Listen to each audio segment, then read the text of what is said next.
sometimes out of the same mouth comes both blessings and curses. I'm not sure that's how I want to live.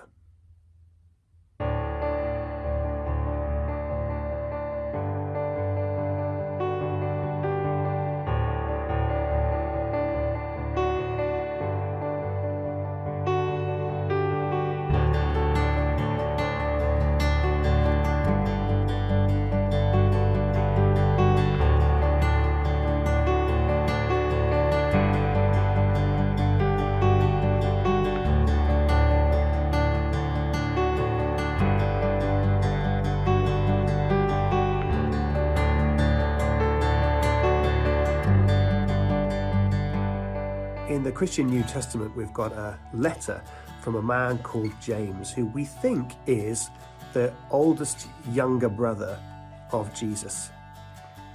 If there's anyone who's going to be qualified to talk to us about how we should live as Christians, it's definitely going to be him.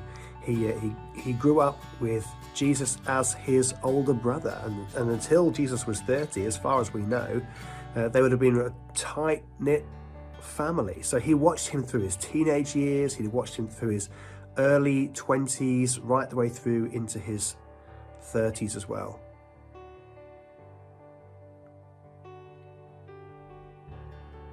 And when it comes to how we speak, Jesus is the mark that we want to go for.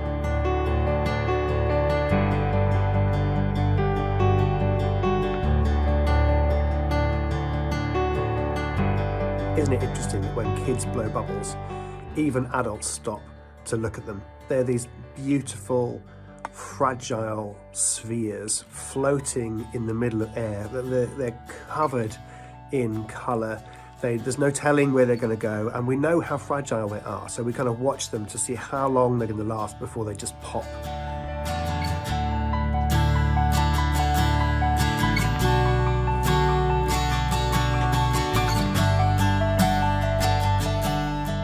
I want my words to be like that. I want my words to be words that draw attention, words which are full of beauty, full of wonder, that make people stop and stare and sometimes gasp. Often when Christians are in church, we find it quite easy to talk in this way, particularly when we have a holy moment like a moment of prayer or repentance, or we come around celebrating Jesus' Last Supper with each other. There's no way that we would change our language. Our words are slow, measured, thoughtful. But I also know that sometimes, even in church, my words have been used as weapons.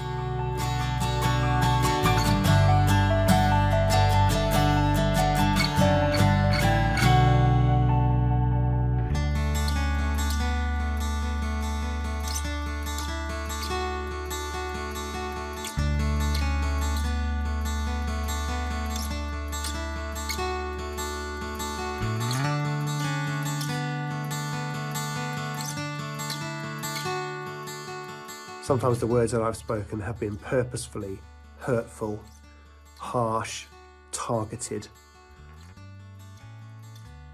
Our words, my words, can be destructive.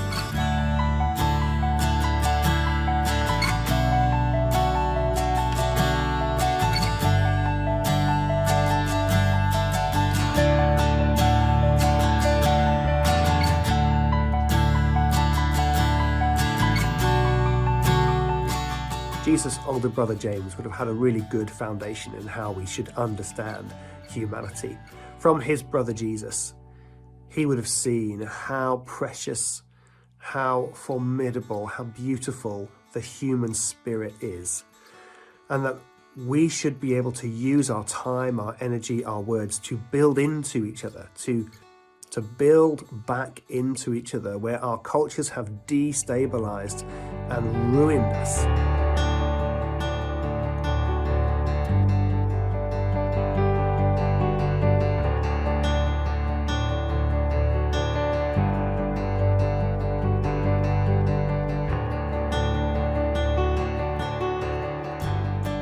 Bible that Jesus would have read would have told us that we are woven together in our mother's womb on purpose, for a purpose, that we're filled with goodness and mercy and love and creativity and potential, and that God has a plan. He knows the words he would love us to say and wrote them all down in his book before even one of them came to being. He had a plan for us before we were even conceived. And so often with my words, I pull that out of people instead of building it back in. Jesus said, "You will have to give an account of every idle word you have spoken on Judgment Day, and your words will either acquit you or condemn you."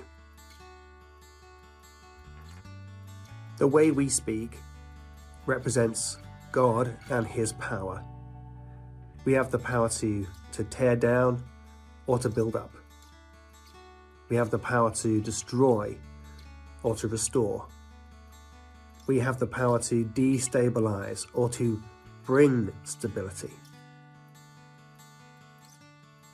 James bases what he says about the way we speak on the idea that we carry God with us in our spirit.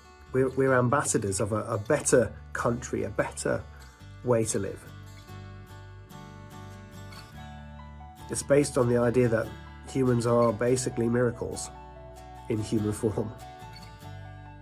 James would like to invite us into a culture where every time we speak, we remember this is a holy moment.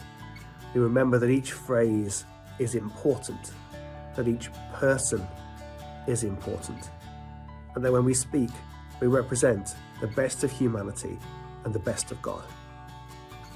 I can't change the past. I can't change other people. But I can change myself, and I can change my future. Lord, help us to be people who speak bubbles, not bullets.